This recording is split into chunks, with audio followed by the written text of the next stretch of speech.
La mélancolie du dimanche. N'oublie pas d'être heureuse. Et voici le nouveau livre de Christine Orban, Mademoiselle Spencer. Et c'est un roman, Christine. Et vous allez nous amener dans la tête d'une personnalité incroyable. On va entendre une musique, c'est la tête d'une autre personnalité. Mais comment vous aviez eu l'idée d'écrire pour Céline Dion Si j'étais celle? Et en fait, on se dit, au fond, qui est-elle? Qui êtes-vous, Christine Orban?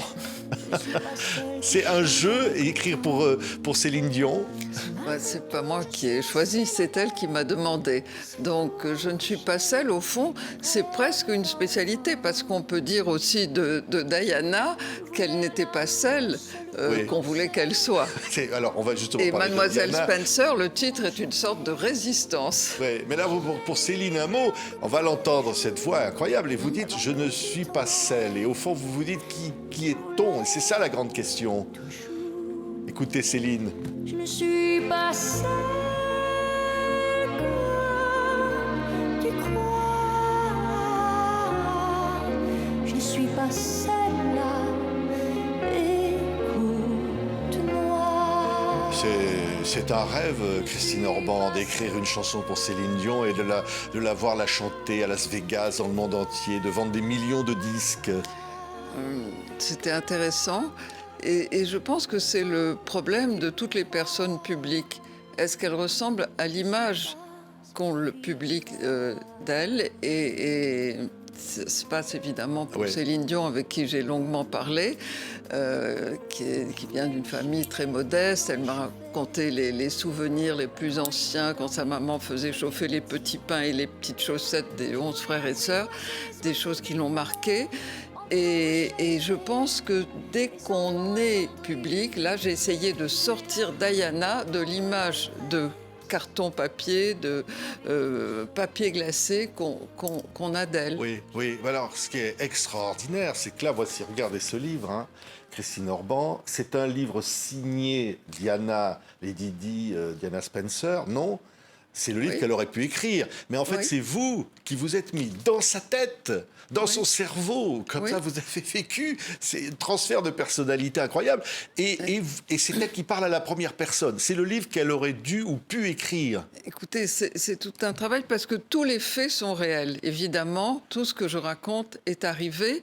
Mais la seule façon d'approcher ce personnage de l'intérieur et de la comprendre, c'était de parler pour elle. Et donc j'ai osé, j'ai souffert avec elle, et c'était une aventure sûrement risquée. Oui, mais alors on va vous poser la question, mais pourquoi vous avez voulu être Diana? Vous avez rêvé d'être Diana comme ça pendant des mois d'écriture, être dans la tête de ce personnage incroyable? Pas du tout. Je ne suis pas une spécialiste de la famille royale, mais elle m'a touchée. Et en plus, je viens de 3 ans au milieu des jansénistes, puisque mon dernier roman livre d'histoire était sur la sœur de Blaise Pascal. Donc ça n'est pas un livre superficiel, c'est un livre sur une analyse de Diana. Et j'ai eu cette idée en voyant Mademoiselle Else de Schnitzer, et sur les destins parallèles, des destins qui commencent comme un conte de fées et qui terminent en tragédie.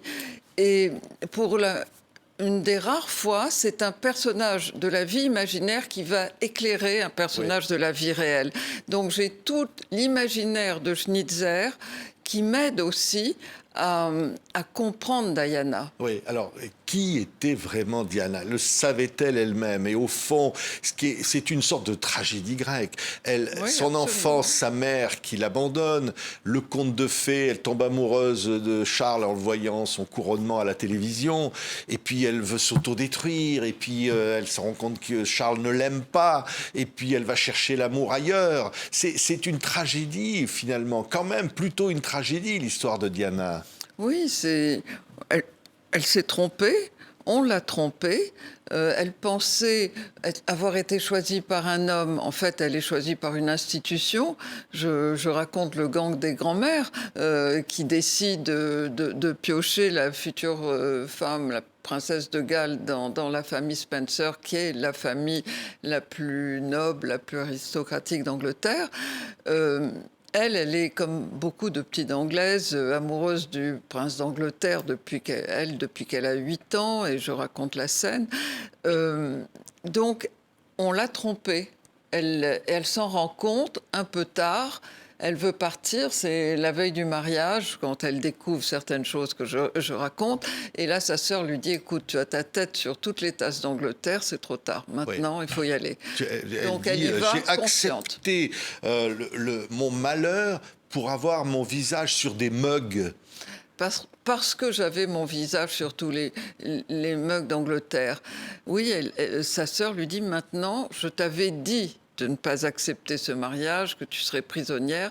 Maintenant, c'est trop tard. C'est trop tard, la robe est faite, les invités sont là, tu peux plus partir. Oui, elle tombe dans ce piège. Mais alors, vous racontez les scarifications, elle veut mourir, elle s'autodétruit, elle est enceinte et elle se jette dans le vide. Alors, cette histoire, ça, tout le monde le connaît. Ce qu'on ne connaît pas forcément, c'est pourquoi, au fond. Pourquoi elle en arrive à cette violence contre elle-même. Donc, je commence le livre par le moment où sa mère la quitte ses enfants. Et là, elle se dit, si ma mère ne m'aime pas, personne ne va m'aimer. Et elle retourne le couteau contre elle. Elle se sent coupable, au fond, de ne pas être aimée par Charles. Et c'est pour ça, je pense, qu'elle va se scarifier, se faire mal, s'ouvrir. D'ailleurs, avec les lames de rasoir, j'ai découvert les seins, de Charles. Elle s'ouvre la cuisse. Oui, les cuisses. Oui. Et je pense que si elle se jette dans l'escalier enceinte, c'est très rare qu'une femme enceinte se suicide ou tente de se suicider, c'est parce qu'elle a compris qu'on se servait d'elle comme d'un ventre pour donner un héritier à la couronne. Et donc, probablement qu'inconsciemment, elle veut les punir et tuer l'héritier. Oui. Alors qu'elle va adorer ses enfants après. Mais ce désespoir d'avoir été choisie sans amour quand elle le découvre est tellement grand qu'elle se fait du mal. Elle pense que c'est de sa faute, puis elle se rend compte qu'elle a été grugée par le système. Le système, d'abord. Charles, finalement, dont elle découvre qu'il ne l'a jamais aimé. Et elle s'adresse à ce public auprès duquel elle cherche l'amour que Charles ne lui donne pas. Et elle dit, on vous a menti, ce conte de fées n'a jamais existé. Oui, c'est ce qui est intéressant. En fait, elle est comme une enfant. Elle veut qu'on sache la vérité. Elle ne supporte pas de jouer la comédie. Elle veut que tout le monde sache que c'est un mariage arrangé, que, en fait, elle n'est pas assez mature aussi pour se dire Charles est aussi victime que moi, parce que ce sont deux victimes. Il aimait une autre femme, on l'oblige aussi à se marier et au fond à s'arranger avec lui. Elle veut pas de cette vie-là, d'un arrangement avec. Ils auraient probablement accepté plutôt que ce scandaleux divorce et la manière dont c'est arrivé. Donc, elle veut la vérité et elle se bat pour la vérité, d'où cette émission devant la BBC qui est incroyable, pas raisonnable, qui est hallucinante. Alors, vous terminez sur cet aspect, cette émission, où finalement, elle décide de tuer la princesse de Galles publiquement. Elle sait les conséquences et elle veut redevenir Madame Spencer, Mademoiselle Spencer, elle veut redevenir ce qu'elle était. Oui, elle va et elle balance tout. Et c'est en cela qu'elle rejoint une héroïne de romance. Parce que dans la réalité, personne ne fait ça. Personne ne fait ça. Ce qu'elle fait est hallucinant. De convoquer la presse en secret et de tout dire, tout balancer. Vous imaginez la famille royale assise en randonnion en train de l'écouter stupéfait. Et là, elle va dire donc que Charles a une maîtresse, qu'elle a adoré Hewitt, qu'il n'est pas capable, selon elle, d'être roi. Enfin, mais c'est hallucinant. C'est une sorte de suicide social, familial, marital évidemment, en public, elle sait bien que c'est fichu après ça, qu'on va lui enlever, peut-être pas, elle pense sûrement au divorce, mais pas le titre d'Altesse royale. Et ça termine en tragédie, probablement aussi à cause de ce titre qu'on va lui enlever, Oui, parce oui. qu'elle sera plus protégée en France. Vous dites, elle préfère, et c'est elle qui parle, elle préfère être aimée qu'être reine. Et Je au pense. fond, c'est ce désir d'être aimée qui va la pousser à chercher l'amour des gens. Oui, oui, c'est absolument passionnant de voir en fait aussi ce qu'on lui reprochait. On lui reprochait d'avoir manipulé la presse, mais c'est pas du tout ça. Elle n'a pas manipulé.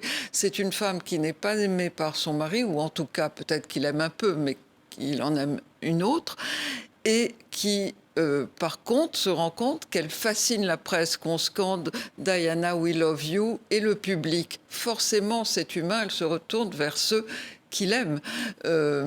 Marilyn Monroe, c'est très bien d'ailleurs décrit dans Blonde de Carol Oates. Le même phénomène au début se passe aussi. Elle se sent moche, elle se sent grosse, elle se sent tout.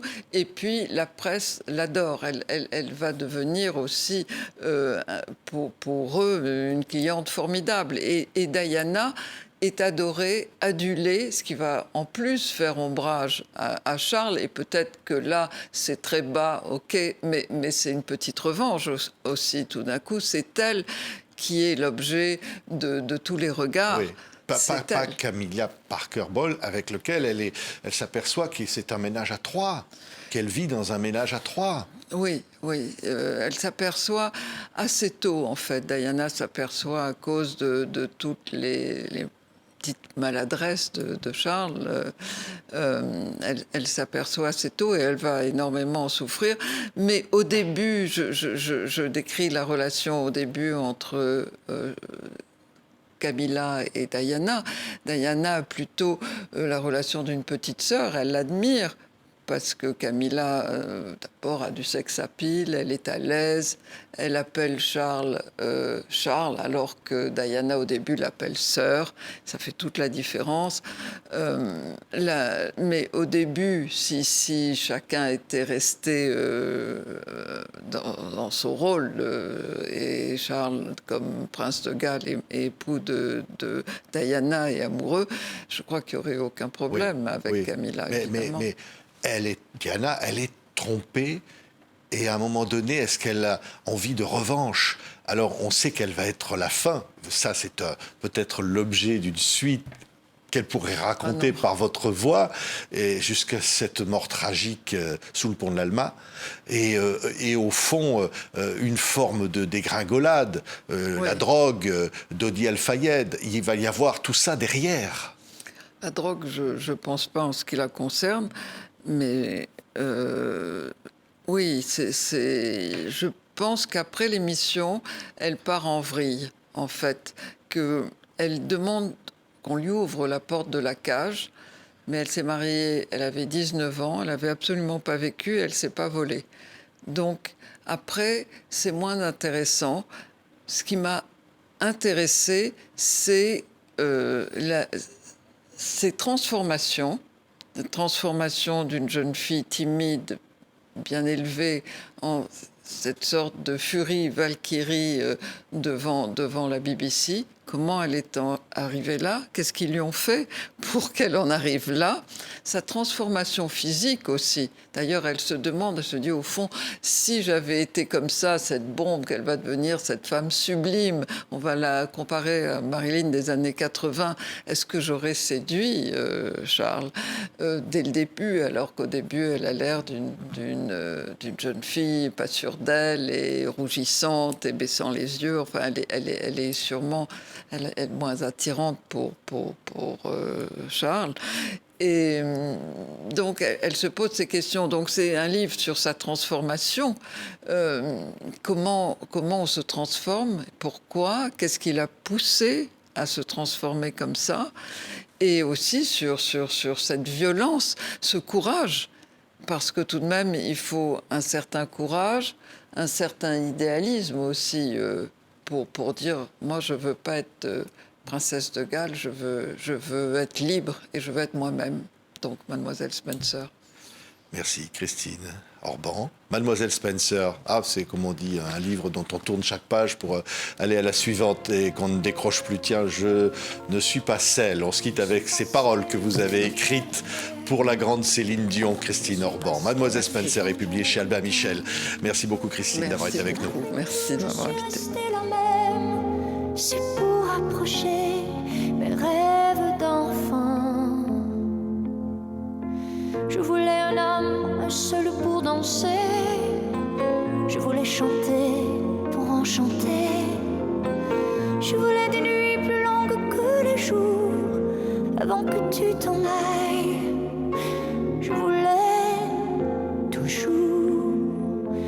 Je ne suis pas celle que tu crois.